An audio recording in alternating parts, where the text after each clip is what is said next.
Herzlich willkommen an diesem wundervollen Tag. Wir starten einen neuen Vlog und zwar bekomme ich heute den neuen 911er Turbo S, der gerade erst vorgestellt wurde und wir fahren nach Hamburg zu Montana Black und Flying Uwe. Was ein Tag! Also, let's go! Wir sind gerade auf dem Weg nach Dortmund und ich freue mich schon sehr, den neuen Turbo S Probe zu fahren. Danke nochmal an den Nils, der sich da so ins Zeug gelegt hat. Und ja, danach fahren wir als erstes, denke ich mal, zu Flying Uwe. Der hat 2 Uhren für mich. Das Ganze gucken wir uns mal an und im Anschluss eine ganz besondere Sache. Und zwar, wir haben ein spezielles Ziffernblatt, was ich wirklich gejagt habe für den Marcel. Das zeige ich euch nochmal im Detail. Ganz was Seltenes und für seine verklebte Day-Date 2, und zwar das sogenannte Ruby-Blatt. Man findet es sehr selten und ich hatte irgendwie Glück, dass ein Bekannter es verkaufen wollte und darum sind wir heute auf dem Weg nach Hamburg. For all our English viewers, we have great subtitles for this video. I hope you understand that if we are going to visit just German YouTubers, I will talk German. Und hier sind wir ja bei meinem Lieblings-Porsche-Zentrum. Das letzte Video kam sogar in die Trends, als ich mein neues Auto abgeholt habe. Wir gehen mal rein. Das ist der Taycan, den wir vorher gefahren sind. Und hier links ist der Starverkäufer. Falls ihr mal ein Anliegen habt, ja, und ihr wollt einen Preis, dann ist das der Mann. Mit Maske. Ja. And here is my new ride for this trip. This one is the new Turbo S Cayenne, approximately 700 horsepower and has a list price for around 200,000 euros. So this will be my ride for the trip to Hamburg. And what can I say? It sounds also pretty awesome. Let's test it out. So this is our ride to Hamburg. Oh.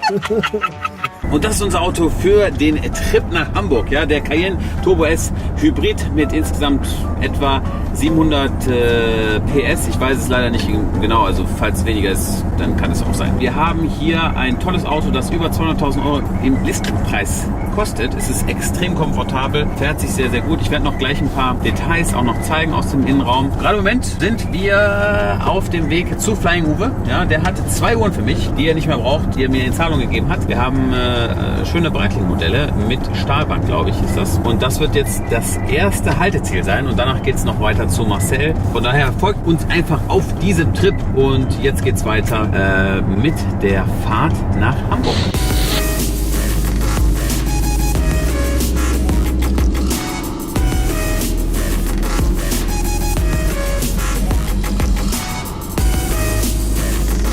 Und ich bin jetzt hier neben dem Flying Uwe und er hat 2 Uhren für mich. Das ist übrigens tatsächlich eine Premiere. Noch niemand hat so über das Thema Verkaufen von Uhren gesprochen. Ach krass, echt jetzt? Ja, also ist eine sehr schöne Sache. Wir haben hier 2 Breitling-Modelle und bei einer Breitling-Uhr ist etwas passiert, was seitdem ich in dem Uhrengeschäft bin, noch nie passiert ist. Okay?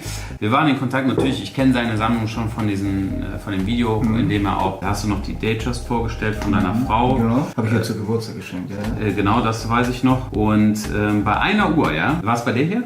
Ganz gute Frage, weiß ich nicht. Das Spannende ist, wir haben zum Beispiel jetzt hier die Navi-Timer mit blauem Ziffernblatt und Glasboden. Das ist eine sehr schöne Uhr, ich glaube 46 mm. Ist die groß, kommt am Stahlband, man kann auch wahlweise ein Lederband dran machen. Und das Spannende war, bei einer Uhr ist nicht die Rechnung verloren gegangen oder er hat sie jetzt gar nicht bekommen, sondern das Zertifikat. Das ist ganz wichtige, ja genau. Genau, das macht in der Regel 15% vom Wert aus. Den Zettel, einen Zettel von denen hatte ich nicht. Das hatte ich. Ja. Aber den Zettel nicht. Ah, okay. Genau, der. Ja, das und war's. Tatsächlich hat er das nachträglich bekommen. Ja, ich bin in den Laden rein, wo ich sie gekauft habe. Hab gesagt, ey, ihr habt mir das Zertifikat nicht mitgegeben. Ja, aber nach wie vielen Jahren? Das ist doch schon ultra lange ja, her. so gut 3 Jahre bestimmt. Ja, okay, und was haben die gesagt? Sind Sie sicher? Ja. Und dann haben die nachgeguckt und dann saß ich da. Ja, ich bin gleich wieder da, sagte sie. Ist sie nochmal nach oben gegangen. Und dann kam sie wieder runter und sagte sie, ja, das haben wir denn jetzt bei der Schweiz nachbestellt. Das wird dann so in 2-3 Wochen bei ihm sein. Also das erste Mal, dass ich überhaupt gehört habe, dass es möglich ist, so eine Art von Zertifikat nachträglich zu bekommen. Für mich war das so selbstverständlich, so, aber wo ich dann von dir gehört habe, so, ich so, nein, mach das muss und so. Vom Service her ist immer ein sehr wichtiges Thema hier in Hamburg, sonst aber klappt alles mit denen. Alles super, ja, auch wie mit dem Zertifikat zum Beispiel, sind wir anscheinend extremst entgegengekommen. 100%. So, aber man wird dann auch immer in den Läden wirklich empfangen. Und wenn du dann auch zum Beispiel eine Rolex umhast, so, dann wissen die ja sowieso, okay, das ist kein Blöffer jetzt hier kommt. Dann kriegst du ein Cappuccino, ein Espresso angeboten. Ja, setzen Sie sich hin, wollen Sie noch ein Wasser? Ja. So, und das genießt man dann natürlich so, ne? Cool. Auch wenn das nur um ein Zertifikat geht. Warum hast du dich entschieden, jetzt die beiden Modelle abzugeben? Weil ich immer mehr zu Rolex gekommen. Meine Geschäftspartner haben sich dann immer Rolex geholt. Ah, die beeinflussen dich auf jeden Fall. So, die genau. beeinflussen dich. Und ich war, aber während sie ihre Rolex geholt haben, habe ich mir dann immer meine Breitling geholt. Weil ich bin sowieso ein Typ immer gegen den Strom. Nee, nur weil die das haben. Ich will was Eigenes haben. Ja. Und ich sag, das passte irgendwie. Bis dann auch mein Sifu, also mein Kung-Fu-Lehrer, irgendwann auf meiner Hochzeit war und sagte, ich muss dir Rolex holen. Dann bekommt man so ins Grübeln und dann wollte ich mir die nächste Uhr irgendwann holen und dann war ich ganz spontan in München am Flughafen. Ja. Und bin ich in diesen Store reingegangen, Rolex rein. Welches Jahr war das? Das müsste für 17 gewesen sein. Das waren noch Zeiten. Und dann bin ich rein und dann war die GMT Master 2 drin. Ich sag, ja, kann ich die mal umwenden? Zack. Ja, ich sag, die nehme ich. Oh, ja, dann so, haben wir abkassiert und sind ja gegangen. Und heute ist das ja so, du willst dann die GMT Master 2 haben? Gibt's nicht mehr, ne? Also insbesondere das Modell ist auch eingestellt worden vor ganz kurzer Zeit, aber jetzt gerade auch Stahl-Gold-Modelle profitieren immens von der allgemeinen Beliebtheit der Rolex-Uhren und auch dieses Modell kann man so nicht mehr kaufen. Also Rolex hat sich wirklich zu einer Art Ersatzwährung etabliert und egal wo auf der Welt, man kriegt plus minus sein selbes Geld wieder. Ne? Genau, aber wer weiß das in 5 oder 10 Jahren, das ist immer eine lange Zeit. Aber also wir haben die Erfahrungswerte seit 30 Jahren eigentlich so, ne, dass das sich preislich sehr gut hält. auch vielleicht mal steigt, weil man schätzt, bei dem Modell könnte das vielleicht noch ein bisschen... Ja, also das Modell, da es das nicht mehr gibt. Normalerweise ist meine Empfehlung jetzt keine Stahlgold-Modelle zu kaufen, aber wir haben bei allen gesehen, egal ob die Daytona in Stahlgold, was jetzt klassischerweise nicht die beste Empfehlung ist, aber alle sind nach oben gegangen. Also von daher auch. Also eher so das Neutrale dann wahrscheinlich, ne? So ja, also durchschnittlich pro Jahr bei der Uhr würde ich jetzt rechnen mit 7%. Wer zu weiß. Man kriegt auf jeden Fall sein Geld wieder. Ja, ja, also anders als jetzt bei Breitling-Modell, das ist an sich so eine Sache, damit steigt man ein, man fängt an zu kaufen und hat... Obwohl ich mir aber für das Geld damals auch hätte eine Submariner kaufen können oder so. Tatsächlich. Was ja meine Kollegen gemacht haben, ich aber nicht. Weil Tatsächlich, ich dachte, stimmt, du hast ja, recht. Das war die Zeit. Du hättest damals für diesen Betrag auch eine Submariner kaufen können. Ja, Ja. dann wäre das schon das Doppelte. Ja! Und das muss ich echt zugeben. Ich hätte damals auch meine Freunde, das sind ja enge Freunde, ne? Das sind ja keine Kapaiken so. Ja. Ich hätte drauf hören müssen. So. Man lernt aber nie aus und manchmal muss man einfach das Herz öffnen und sagen. Aber auch heute, also wenn man denkt, dass dieser Zug abgefahren ist in Bezug auf wertsteigernde Uhrenmodelle, es gibt auch jetzt wenige, aber es gibt heute auch Modelle, wo man klar vorhersagen kann, dass da mit hoher Wahrscheinlichkeit eine Wertsteigerung eintreten wird. Es gibt gewisse Eigenschaften, die das halt mit sich bringen muss, aber wenn die Voraussetzungen sind, kann ich mit sehr hoher Wahrscheinlichkeit schon sagen, dass da eine positive Wertsteigerung ist. Im Wesentlichen hat es damit zu tun, dass die Marken halt nicht zu viele Modelle bauen dürfen. Ne, damit der Markt knapp bleibt. Genau.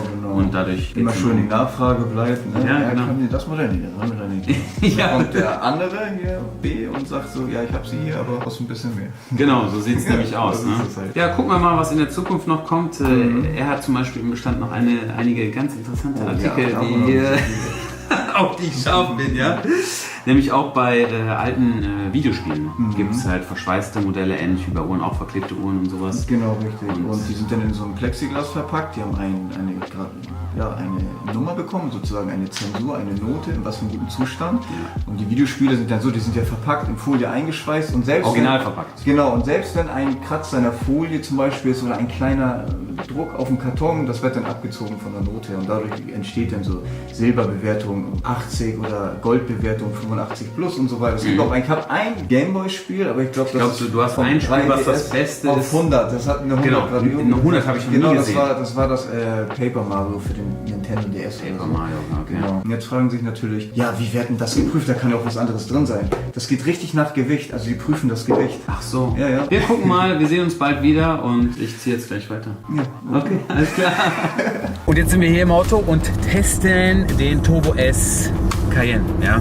Was ist deine Meinung zum Auto? Bin jetzt erst eine Viertelstunde oder 20 Minuten gefahren. Also lässt sich gut fahren, man fühlt sich wohl. Soundtechnisch ist gut. Es ist ein wunderschönes Auto, wirklich. Ich mag auch die Porsche schon immer.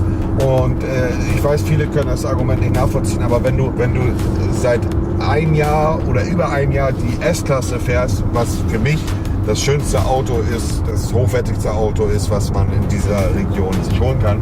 Das ist natürlich immer schwer, irgendwie noch zu sagen, boah, das finde ich richtig heftig oder so. Aber ich fühle mich wohl in dem Auto. Ich fahre es sehr gerne. Ich muss auch sagen, ich bin die Strecke in einem durchgefahren und heute Abend werde ich wieder zurückfahren. Der Fahrkomfort ist sensationell. Ja. Also man sitzt sehr hoch, Kurvenlage gut. Ja. Und von der schöner Sound auch. Memo sieht hinten auf dem Rücksitz aus wie ein Kind. Ich muss sagen, diese Dimension vom Auto, ich hoffe, man sieht das in der Kamera, es ist sehr weit weg.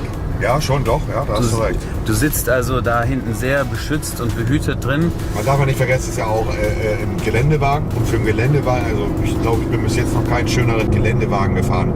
Der macht echt Spaß. Wir können mal gucken, ob wir gleich noch ein bisschen Gas geben können. Ich hatte auch mal obenrum ein bisschen probiert, so bis 280 Mal zu fahren. Ich muss sagen, sehr sicheres Gefühl. Auch die Fahrassistenten waren unterstützend. Also es war jetzt nicht so, dass es sich befremdlich angefühlt hat von allem. Und muss ich sagen, Porsche hat einen super Job gemacht. Schon immer. Ja. Porsche hat schon immer sehr schöne Autos gemacht, keine Frage. Ja, man kann ist schlechte Uhrzeit, um hier Gas zu geben. Wir fahren gleich noch durch den Elbtunnel, ob man da jetzt Sound gut hört, das könnte gut sein. Aber also der Wagen, es ist glaube ich der erste Wagen, den ich seit langer Zeit gefahren bin, wo die Sitze sich wirklich sehr gut anfühlen. Auch im Verhältnis zu der S-Klasse. Ja. Die S-Klasse hat ja wirklich so gefühlt Wohnzimmersitze, aber die Sitze fühlen sich auch gut an. Finde ich gut, außer das Karo-Muster. Keine Ahnung, wer sich das ausgedacht hat. Ja, das Muster hier im Interior ist ein bisschen gewöhnungsbedürftig, aber wir gucken mal gleich, ob wir den Sound noch ein bisschen rüberbringen können und dann sehen wir weiter. Und das war's. Ja, ich bin wieder hier in Dortmund und ich muss eine Sache sagen, das Auto hat einen sehr, sehr schönen Sound und fährt sich echt angenehm. Ich bin gestern Hamburg hin und wieder zurück gefahren und es war so, als wäre nichts geschehen. Also ich hätte ruhig noch weiter durchfahren können bis München. Und ich bin jetzt hier mit dem Nils und meine Frage an dich ist, für wen ist so ein Auto das Richtige? Für jeden, der ein bisschen Benzin im Blut hat. Ja. Definitiv. Also es ist wirklich was Besonderes, facettenreich, hat genügend Platz für eine ganze Familie, ist total schnell. Das werden wir im Video auch nochmal sehen. Und zwar hinten saß der Memo und es sieht wirklich so aus, die Dimension, wenn man von außen schaut. Das Auto hat so viel Platz, ja, hinten ist, das ist unglaublich. Also jeder, der vielleicht mit einer Familie unterwegs ist, kann man sich auch gut das drin vorstellen und natürlich die Leistung auch. Das konnten wir jetzt auf dem Video nicht so ganz rüberbringen. Wir wollen natürlich auch nicht heizen, aber ich kann euch sagen, das Auto hat unglaublich Power. Unglaublich Power. Also falls ihr mal irgendwas habt, ja, ich kann euch nur empfehlen, der Herr Nils Rodewald ist der Ansprechpartner hier in Dortmund und ein sehr, sehr fähiger Mann. Bei jeder Frage, ja, kriege ich immer ein Feedback. Immer eine Ausrede. Also das war's mit dem Video. Falls euch das Ganze gefallen hat, lasst gerne ein Abo da und ein Like und dann sehen wir uns das nächste Mal, vielleicht sogar schon morgen.